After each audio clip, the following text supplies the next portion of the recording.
She was the royal who could never bear an heir, until she returned with a child who could end, or save, the galaxy. The royal court had gathered beneath the great dome of glass and starlight, where the galaxy itself spun above them like a jeweled crown. The air was heavy with expectation and something colder, pity, sharpened into judgment. Every face, from the jeweled highborn to the silent guards in gold, plated armor, was turned toward the woman standing alone in the center of the marble floor. Princess Lyra, last daughter of House Varen, stood straight, backed, chin lifted, though her palms trembled where no one could see. For 7 long years she had endured the rituals, the whispered treatments, the council's watching eyes. And now the verdict had come in the language of politics, infertile. A barren womb in a throne room built to birth dynasties. A queen without heirs was not a queen at all, only a pawn to be moved, discarded, or locked away. The chancellor's voice was smooth, almost kind, though each syllable cut like a blade. The royal physicians have confirmed. No issue will come of your line. The council has decreed that you will be relocated. For your health. For the stability of the realm. His words carried a carefully wrapped lie. Everyone in the chamber knew this was not exile for her health. It was exile for their comfort. Whispers rippled through the hall like the hiss of a serpent. Lyra's gaze swept over the gathered nobles, their eyes glittering with relief, contempt, or quiet regret. Somewhere in the back, her half-brother, Prince Kalen, smirked faintly. This was his victory, though he would never say it aloud. She wanted to spit in his direction, but her pride held her still. They stripped her of her title not with ceremony, but with silence. Her royal sigil was removed from her breastplate, her name scratched from the book of succession, her presence erased from portraits as if she had never lived. Within hours, she was escorted to the docking bay, past the marble hall she had known since childhood, past servants who bowed lower than ever, out of pity, perhaps, or fear. Her transport awaited, a long, slender craft painted the white of morning. 2 guards flanked her, their faces hidden behind mirrored visors. They did not speak as she boarded. Through the viewport, the palace shrank, swallowed by the black sea of space. Lyra pressed her palm to the cold glass, as if she could hold on to the only home she had ever known. But the stars did not stop for her grief. The barren moon, where they left her, had no name worth remembering. It was a scar of rock and ice, orbiting a dead world. The air was thin, the wind sharp enough to peel skin if you stepped outside too long without protection. They left her in a small outpost of rusting metal domes, stocked with enough rations and recycled water to keep her alive and nothing more. There was no farewell. The ship lifted into the violet sky, and its thrusters burned the last warmth from her cheeks. For weeks, she did not speak. The outpost had no windows. She had only the hum of the oxygen filters and the occasional creak of the metal walls. Sleep came in shallow bursts, haunted by dreams of the court. Sometimes she woke to the sound of laughter in her mind, only to remember it was memory. She marked the days on the wall until she stopped bothering. Seasons, if you could call them that, passed. She learned the rhythms of the moon's storms, the times when the sky boiled with electric clouds. Once, she ventured beyond the ridge and saw the wreck of an old mining crawler, its hull torn open like the ribcage of some ancient beast. Inside, she found a cracked hollow book of poems from old Earth, written in a language she barely understood. She kept it anyway, turning its pages with care, as though the words could keep her human. Then, one night, the storm winds carried a sound she had not heard in years: engines. Not the faint drone of automated drones, but the deep, throbbing growl of a manned ship. She stepped outside, the frost biting her face, and saw a shape cut through the low clouds. Sleek, armored, utterly unlike the royal transports. The ship landed not far from the outpost, its hull marked with strange sigils that shimmered as if alive. The ramp lowered, and a tall figure in a dark coat stepped out, cradling something in his arms. The man's face was partly hidden by a mask, but his eyes, steel, gray, unflinching, met hers with an intensity that rooted her to the spot. He said nothing, only walked forward and placed the bundle into her arms. The child inside was small, wrapped in a blanket of woven silver threads. His skin was pale but faintly luminous, his hair black as the void, and his eyes, when they opened, were gold. Not amber, not brown, but pure molten gold, glowing faintly in the dim light. Lyra felt the air shift around them, as though the moon itself was holding its breath. Before she could speak, the man stepped back, his gaze lingering for one heartbeat longer. "Keep him safe," he said, his voice low, like the rumble before a storm. Then he turned, boarded his ship, and vanished into the clouds. Lyra stood in the icy wind, the child pressed to her chest. He did not cry. He only stared up at her, unblinking, as though he already understood the world he had been born into. She whispered to him without knowing why, "I will." 10 years passed in the shadow of that promise. The boy grew in the hidden valleys of the moon, running over stone and ice as though the cold could not touch him. His golden eyes saw farther than they should, and sometimes, when the storms came, the lightning curved away from him. Lyra did not ask questions she could not answer. And then, one dawn, a shape filled the horizon. A warship, bigger than any vessel she had ever seen, descended toward the moon. Its hull bore the silver and crimson crest of the royal fleet. Lyra's breath caught in her throat. When the ship's ramp lowered, the capital's air hit her like a ghost from another life. She walked down, the boy at her side. The royal guard stiffened, their hands tightening on their weapons. The crowd that had gathered whispered, their voices trembling between shock and disbelief. Because the boy, with his golden eyes and alien light, looked nothing like anyone in the Empire. And yet, in some unspoken way, he looked exactly like its future. The royal Medici chamber was not built for whispers, but tonight it held nothing else. The sterile walls hummed with a cold, mechanical pulse as the scanners worked over the boy's blood, bone, and breath. Princess Lyra stood at the edge of the light, hands clenched, her eyes locked on the translucent projection hovering between her and the head geneticist. Lines of code spiraled upward like living script, changing faster than the system could translate. "He's rewriting it," the old medic murmured almost to himself. His fingers hovered over the console as though any sudden move might break the machine. The scanners, no. Every linked archive in the medical grid is changing. His voice trembled, the way a man's voice did when he realized he was looking at something the galaxy had never seen before. Half of the genetic readout was clear, pristine royal lineage, as pure as the ancient dynasties that ruled the heart worlds for 1,000 years. The other half was chaos. The structure didn't match any species, recorded or extinct. It didn't even fit within the natural laws the Medici knew. This was biology from nowhere. Lyra felt a prickle at the base of her neck. She thought she'd left fear behind in exile, but this was different. "Say it plainly," she demanded. "What is he?" The medic swallowed hard. "Half royal, half impossible." A ripple of unease swept through the gathered attendants. The words spread in hushed tones, and within hours, the court's hidden corridors were alive with speculation. Rumors were always the quickest currency in the palace, and this one was gold. A child who could alter machines with nothing but his existence, a boy who might be proof that the old prophecies, the ones buried under layers of censorship, were true. Lyra refused to leave his side, even as the Royal Science Tribunal arrived in their cold, glittering armor. They surrounded the boy, their faces unreadable, their gloved hands hovering just short of touching him, as though proximity might draw them into the same anomaly. "This cannot be kept quiet," said the tribunal's chief, his voice all ice and iron. "If what the scans show is true, the other empires will know within days." Lyra's gaze sharpened. "Then let them know. Let them fear him before they even understand why." But fear wasn't all the boy stirred.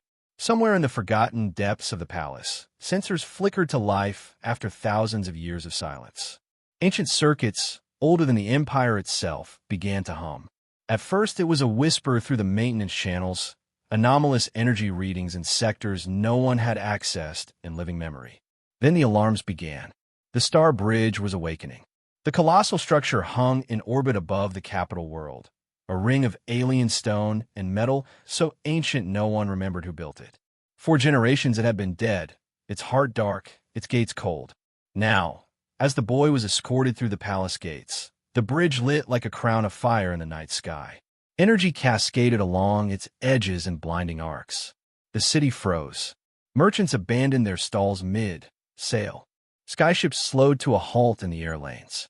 In the control towers, operators stared at the readings as if they might bite.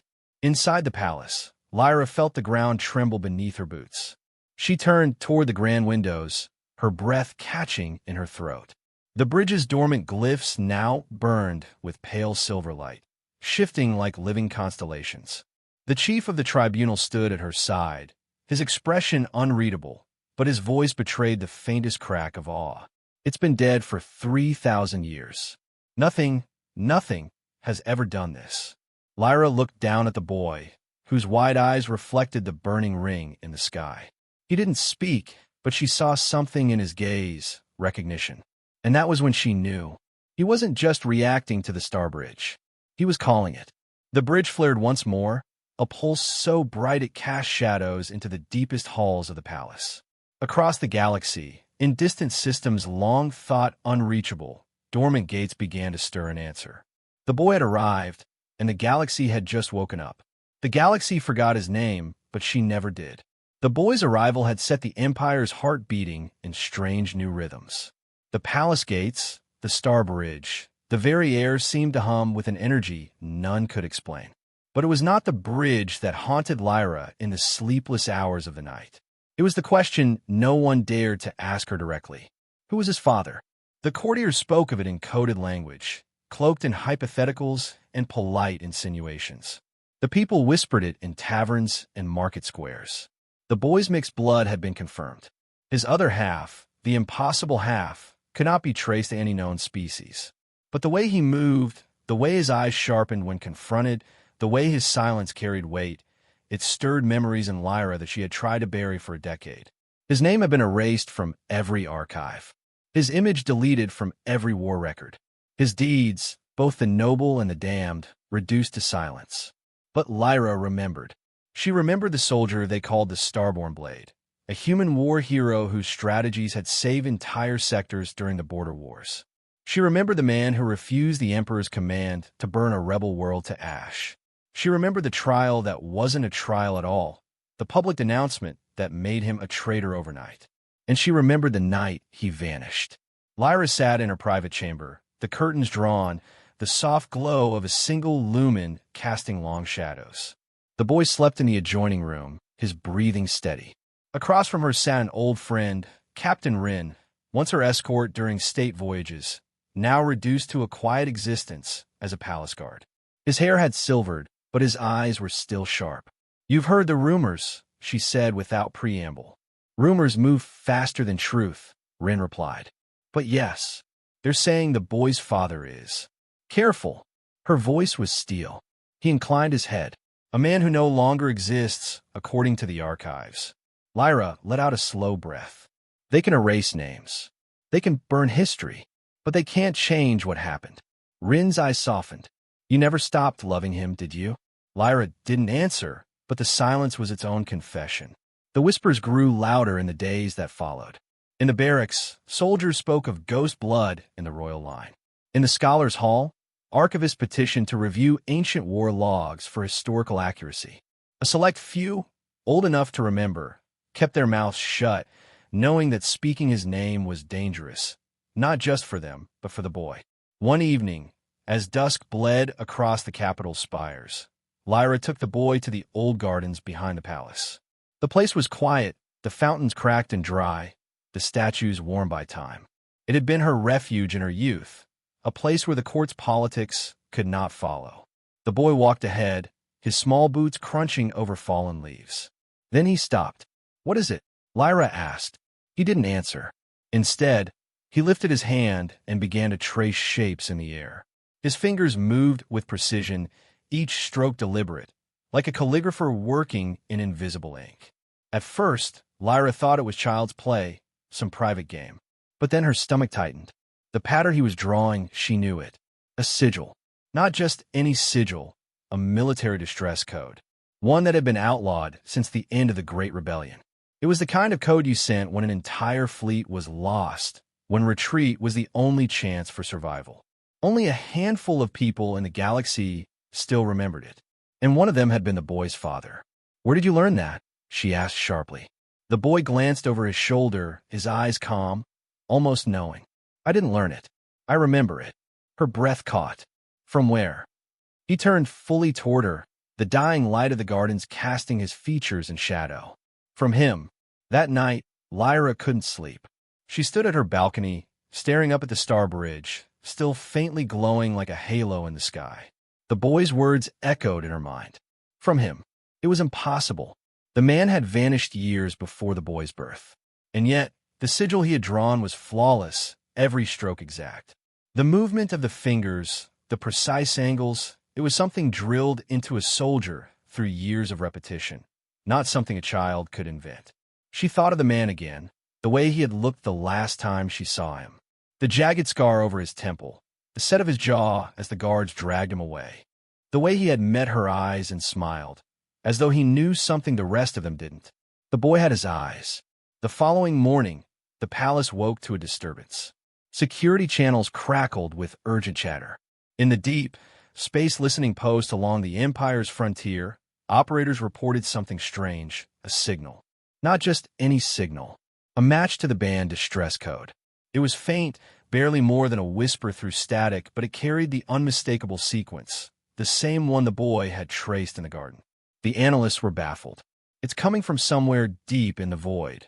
One of them reported to the palace. No colonies, no trade routes, no reason for anyone to be there. But Lyra knew better. She went straight to the boy's chamber. He was awake, sitting cross-legged on the bed, his gaze fixed on the wall, as if listening to something she couldn't hear. "You hear it, don't you?" she asked. He nodded slowly. "It's not just a signal. It's a call." Her heart pounded. From who? The boy looked up at her, and for the first time, she saw a flicker of something ancient in his young face, something that didn't belong to a child at all. "From my father," he said. The council convened within the hour. The chamber was a cage of tension. The Star Bridge's awakening had already put the Empire on edge. Now, this forbidden signal had every admiral and senator shifting in their seats. This could be a trap, one of the admirals barked. The code was outlawed for a reason. Or, Lyra countered, it could be the last remnant of a fleet we abandoned to die because they refused to slaughter civilians. A murmur swept the room. The Emperor's regent, a thin, cold man who had overseen Lyra's exile a decade earlier, leaned forward. "And you think this child can lead us to them?" "I know he can." The regent's gaze was calculating. "And if this father of his is truly alive, what then? Do you expect us to welcome a traitor back into the fold?" Lyra's voice was like sharpened glass. "I expect you to remember that he bled for this empire long before you sat in that chair." Later, when the council dispersed, Lyra found the boy waiting for her in the corridor. "They don't want to go," he said simply. She crouched to meet his eyes. "No, they're afraid of what they'll find." He tilted his head. "I'm not." Before she could speak, he raised his hand again and traced the sigil in the air, but this time, it wasn't just a silent gesture. Light bloomed in the space before them, a shimmering projection of the code itself, burning gold and white. Somewhere, deep in the void, the same code answered back. The lights in the palace flickered. Across the capital, comms units crackled with a ghostly echo. And on the edge of known space, a shadow moved, a ship without an imperial transponder, its hull scarred by battles long past. In its command chair sat a man thought dead for 10 years. His eyes were the same sharp steel gray as the boy's, and he was coming home. The chamber was colder than it should have been, not the chill of air, but of something older, deeper, seeping through the stone itself. Lyra stood in the center, her eyes tracing the carved walls, their grooves filled with a faint, almost imperceptible shimmer. The boy was beside her, small fingers brushing against the inscriptions as if they were old friends. She didn't tell him to stop, she didn't dare. The royal archivist had always claimed these were relics from before the First Empire, stories etched by hands long turned to dust. But what the boy whispered as he touched the symbols, those words, no one alive should know them. The echoes seemed to linger in the air, vibrating against the bones of everyone present. One of the elder scribes stumbled backward, the color draining from his face.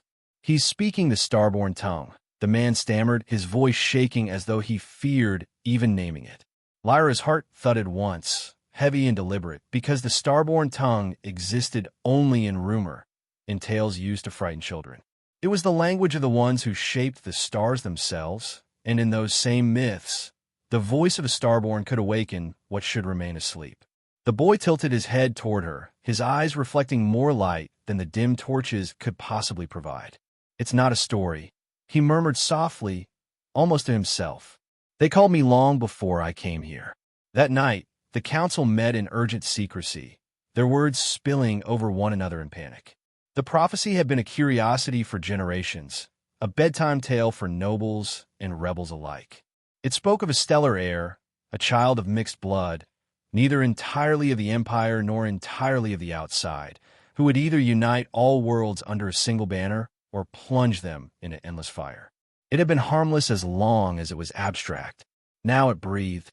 A courier burst into the chamber mid-argument, sweat slicking his brow despite the cold. "3 fleets," he gasped, his voice cracking, "approaching from different sectors, not ours." Silence gripped the room. They all knew what it meant. The prophecy wasn't whispered in only one empire.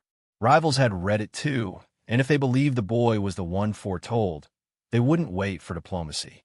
They would take him, or kill him. Lyra rose before the council could drown in their own fear. "They will not touch him," she said, her tone carved in stone.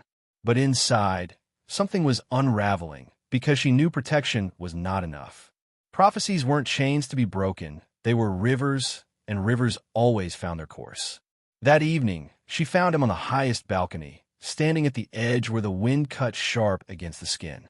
He was staring at the horizon, though there was nothing to see but the void's endless sweep.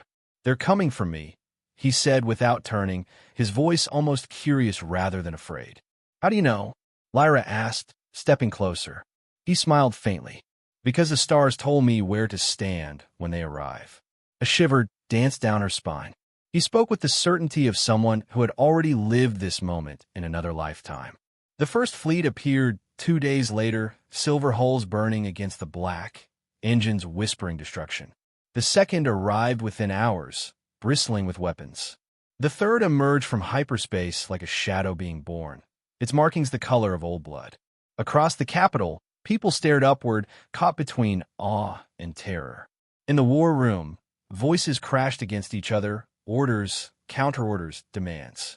Some wanted to surrender the boy immediately, trading him for peace. Others argued for open war. Lyra stood apart, watching the tactical displays with a stillness that unnerved even the most battle-hardened commanders. Then, without warning, the boy walked into the chamber. No one had summoned him. No guards had seen him approach. Yet here he was, barefoot, his eyes impossibly calm. "They don't want peace," he said, not to anyone in particular. "They want to control the bridge." Confusion flickered among the officers. "What bridge?" one asked. The boy looked at him as if the answer was obvious. "The one they woke when I arrived." The words hit Lyra like a blade of ice. The Star Bridge, the artifact buried beneath the capital, its existence whispered only in the deepest vaults of royal history. If it was active, it could move fleets across the galaxy in moments. No empire could resist such power. And if the boy truly was the stellar heir, the bridge would answer only to him. That night, Lyra didn't sleep. She sat in the dark of her chambers, listening to the distant hum beneath the city, a sound no one had heard in 1,000 years. In the early hours, she walked with the boy to the deepest level of the citadel. The guards at the vault entrance looked at her in confusion, but one glance at her face silenced any questions. Inside, the air felt alive. The Star Bridge wasn't a structure so much as a vast lattice of light suspended in nothingness, its arcs pulsing like the heartbeat of something impossibly old. The boy stepped forward without hesitation. Lyra reached for him, but her hand froze midair. The bridge's light bent toward him, threads of energy curling like curious fingers. He placed his palm against the largest arc, and the chamber filled with a sound. Not quite music, not quite speech, but something that pressed tears to Lyra's eyes without reason she could name. The sound was cut short by the wail of alarms. Fleet sensors had detected movement. Not just positioning, landing craft. They weren't going to wait. They were coming into the capital itself. Lyra pulled the boy back, her voice sharp. "We need to leave." But he didn't move. His gaze was fixed on the bridge, and when he spoke, his voice seemed layered, as though something else spoke through him. "The choice isn't whether they come, it's whether I stay." The door exploded inward before she could answer, armored soldiers pouring in, their armor painted in the colors of a rival empire. But they stopped, every single one of them, as the boy turned to face them. He lifted his hand, and the arcs of the bridge flared. A wave of invisible force swept the intruders backward, their weapons clattering uselessly to the floor. Outside, the other fleets reacted, ships breaking formation, commanders shouting into dead comm channels. Something in the void itself had shifted. From the high towers, citizens would later swear the stars brightened for a moment, as if leaning closer to witness what was happening. Lyra grabbed the boy's hand, forcing him toward the exit, knowing this was only the first wave. She could feel the prophecy tightening around them like a noose. Somewhere far above, in the black between worlds, three emperors watched the same feed from the capital, the boy standing in the bridge's light, and each of them thought the same thing. If I can't control him, I'll have to destroy him. Under the blood, red haze of the capital's twin suns, the sky was not a sky at all. It was a wall of steel and fire. Dozens of warships hung above the city like vultures over a dying beast, their shadows stretching across the golden domes and marble streets. The air tasted of ozone and fear. Crowds pressed themselves into the alleys, eyes darting upward at the sound of distant thrusters, knowing that even the smallest miscalculation could turn the capital into ash. In the heart of the royal citadel, Princess Lyra stood before the great viewport, her reflection ghosting against the image of the siege outside. She had known the day would come. From the moment the boy entered her life, the balance of the galaxy had begun to tilt, and now the universe had come to collect its debt. Her advisors crowded behind her, their voices an urgent hum of treason and fear. "Your Highness," one barked, "the fleet of the Outer Reach demands an audience. If you surrender the boy, they'll withdraw." Another cut in sharply. "The sovereign armadas offer more. They promise to make him heir to 3 sectors if we relinquish him." Lyra didn't turn. The ships beyond the glass didn't care about promises. They had come because the boy was not just a child. He was the key to something older and more dangerous than any of them could name. Somewhere in the Citadel's lower chambers, the boy was waiting. She could almost feel the faint pull of his presence, a gravity stronger than any star. She thought of his eyes, those strange, shifting colors, the way they seemed to see things before they happened. Every choice she made now would be carved into the bones of history. The council continued to speak, but their words were distant, drowned out by the soft hum of the Citadel's shield generators straining under the weight of so many targeting systems locked on them. She turned sharply. "Prepare the palace guard. Lock the gates. No one enters. No one leaves without my command." The advisors froze, the weight of her words hanging in the chamber. "You would make war with the galaxy over one boy?" A minister spat, his voice trembling with outrage.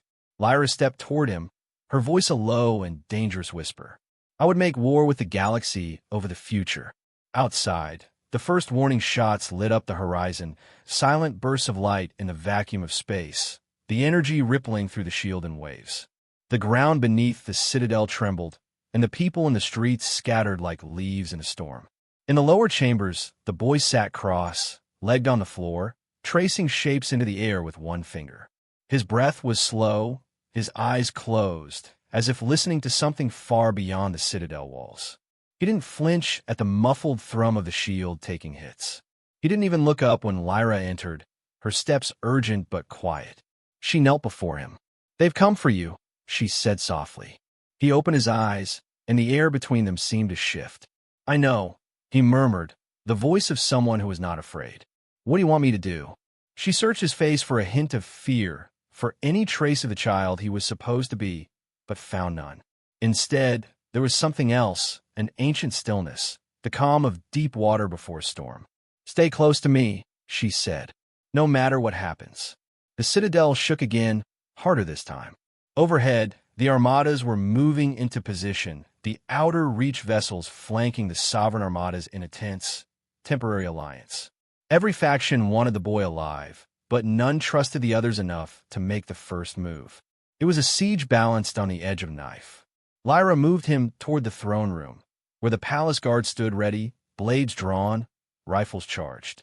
The scent of charged plasma hung in the air, sharp and electric.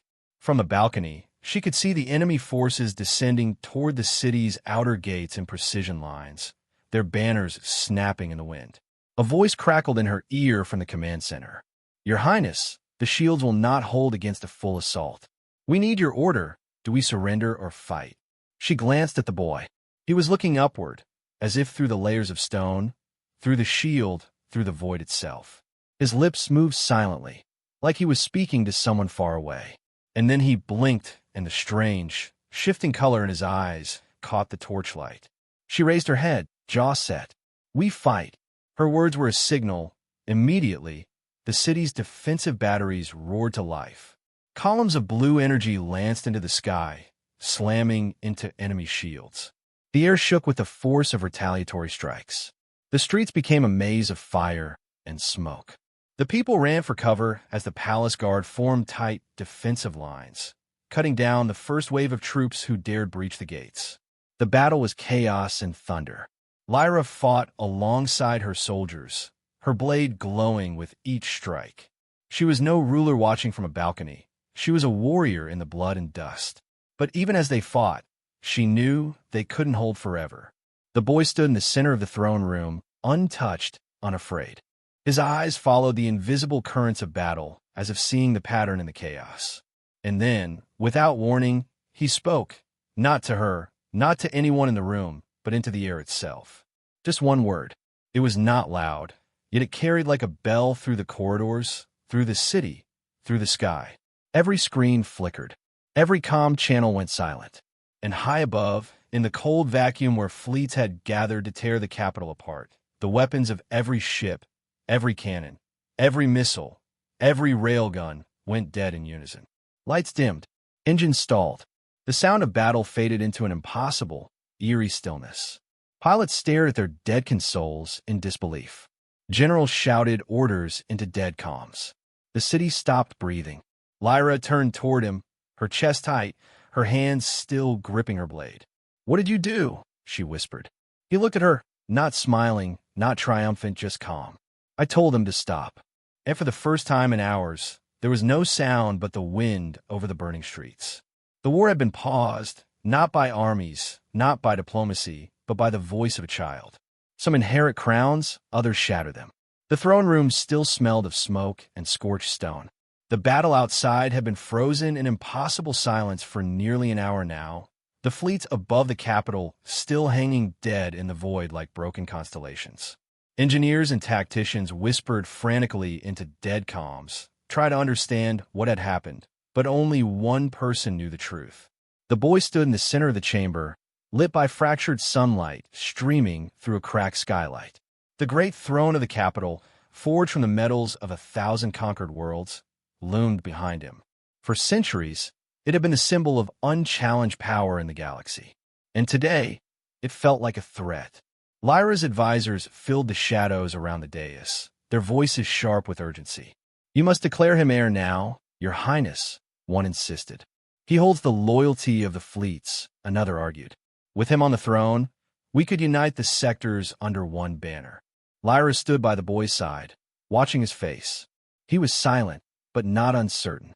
His gaze swept across the hall, at the towering banners of the Empire, the polished armor of the palace guard, the jeweled crown resting on its pedestal. All of it glittered like a trap. Finally, he spoke. His voice was quiet, but every word cut through the chamber like a blade. "I will not take it." The court froze. A minister stepped forward, disbelief twisting his features. "You refuse the throne?" The boy turned to face them fully now, and in his eyes was not the softness of a child, but the unflinching clarity of someone who saw the whole galaxy at once. This throne was built on chains. Every jewel in that crown was bought with blood. If I take it, I am no different from those who came before me, and I would rather see it broken than wear it. Gasps rippled through the hall. The words were dangerous, treasonous, even, but they rang with something far heavier than rebellion. They rang with finality. Lyra's heart tightened. She had prepared for the boy to fight for survival, not for him to declare war on the very system that wanted him alive. One of the elder counselors leaned on his staff, voice trembling with outrage. "You speak like a child who does not understand the price of order. Without the throne, the sectors will fall into chaos." "They're already in chaos," the boy said. "You've just given it uniforms and laws." The room erupted, half the advisors shouting warnings of anarchy, the other half demanding his immediate coronation before the fleets regained power. But the boy lifted his hand, and the sound died. I won't be your emperor. I won't be your weapon. And I won't be your excuse for more war. This empire will end, not with conquest, but with its people freed from it. Lyra could see the fear bloom in the eyes of the older ministers. This was not the speech of a ruler, to be. This was the speech of someone ready to dismantle centuries of control. And then, as if summoned by the declaration, the palace doors slammed open.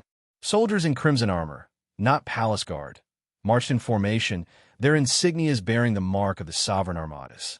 Behind them strode a figure in obsidian robes, Admiral Kareth, the most feared military mind in the galaxy.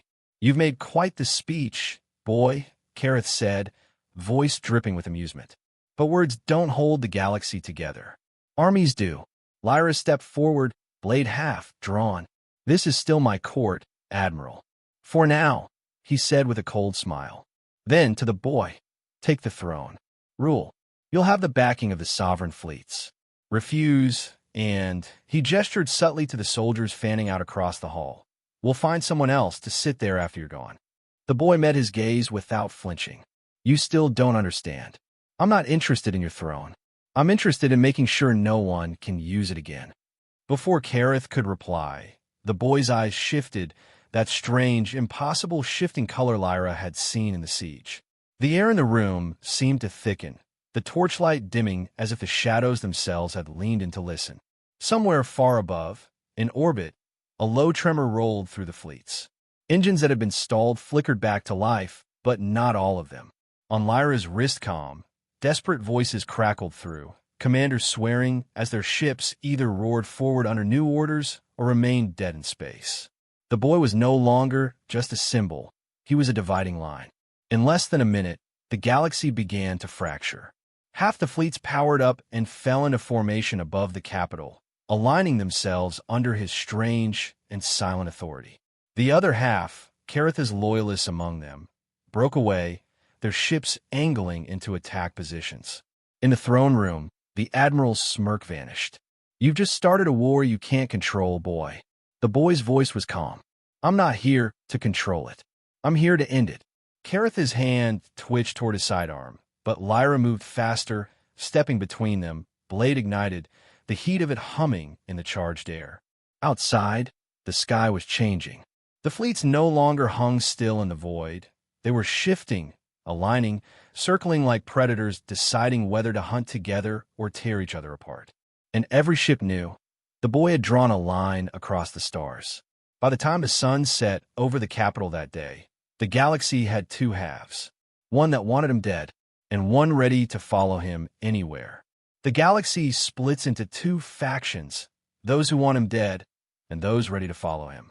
The boy's decision to refuse the throne rippled outward faster than light could travel, shattering centuries of political certainty in a single heartbeat. Armies had split, families had split, entire planets had split over whether he was a messiah or a traitor, and yet, as the weeks bled into months, his presence became rarer and rarer. At first there were confirmed sightings, a brief appearance on the Rust, red markets of Tyrus Prime, a voice heard rallying dockworkers on the icy moons of Caris, a flash of his cloak vanishing into the plasma storms of the Verabelt. But with each appearance, he left no trace, no court, no command seat, no planetary residence, just the sense of momentum, of something building far beyond the eyes of the galaxy's fractured powers. Lyra, who had once thought herself his protector, came to realize she was just another figure in the wake of his trajectory. She heard whispers from smugglers that he was gathering people, not armies, individuals who could think for themselves and live without the chains of an empire. Admirals cursed his name in private, while publicly dismissing him as a ghost story meant to keep soldiers loyal. But more and more young officers deserted to search for him, convinced that finding him would mean finding the future. And then, without warning, the sightings stopped entirely. His ships no longer appeared on any radar. His voice no longer hijacked comm channels. Even the most loyal followers could find no sign of him.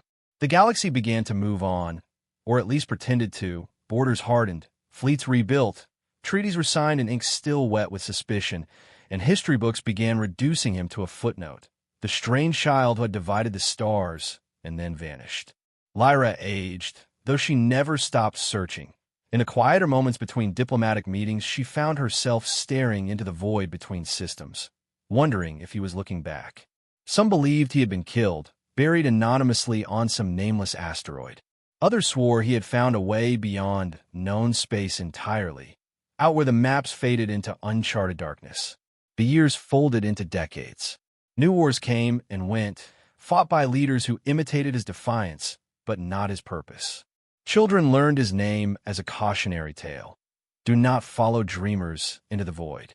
But in the fringes of the galaxy, in the mining tunnels, the outlaw stations, the drifting arcships of refugees, his story was told differently. There he was still the Starborn, the one who could move fleets without touching a console, the one who had seen the rot in the galaxy's heart and vowed to end it without replacing it. Quiet symbols began appearing in those places, a single star with a fractured ring, painted on bulkheads, etched into cargo crates, whispered as a sign between strangers who trusted no governments. They said he had not disappeared. He was waiting. The governments dismissed it as superstition, though some quietly ordered raids on any world where the symbol was found. Lyra lived long enough to see her own name fade from the political sphere and sink in a legend beside his. She died without finding him, her last breath carrying a silent wish into the void. And still, the galaxy turned. But history has teeth, and legends do not die. They sharpen in the dark. On the 50th anniversary of his disappearance, every comm relay in the galaxy flickered to static for exactly 7 seconds. It was dismissed as a technical glitch until, a week later, the same thing happened again, this time for 9 seconds. Then 11. The pattern spread, from the inner core worlds to the farthest colonies, each wave of interference growing longer and followed by an afterimage burned into the receivers. That same symbol, the star and fractured ring, glowing in silver light. By the time the governments tried to suppress it, it was too late. Merchant ships carried it. Pilgrims painted it on the sides of their hulls. And then came the day that shattered even the cynics. Without warning, every major observatory, every deep space array, every satellite telescope in the known galaxy recorded the same event. Thousands of ships emerging from fold space at once. Not in a single location, but in every system, from the heart of the Empire's rebuilt capital to the dust, choked skies of worlds the Senate had long forgotten. Each ship bore the same symbol across its hull, not painted, but woven into the very alloy, pulsing faintly as if alive. The designs were unlike any fleet ever recorded, sleek, angular, built for speed rather than intimidation, and yet every one of them radiated a presence that made military scanners tremble. No weapons were raised. No demands were broadcast. Instead, across every open channel, in every language of every system, came a single voice, not a boy's voice anymore, but the voice of someone who had carried decades across the stars.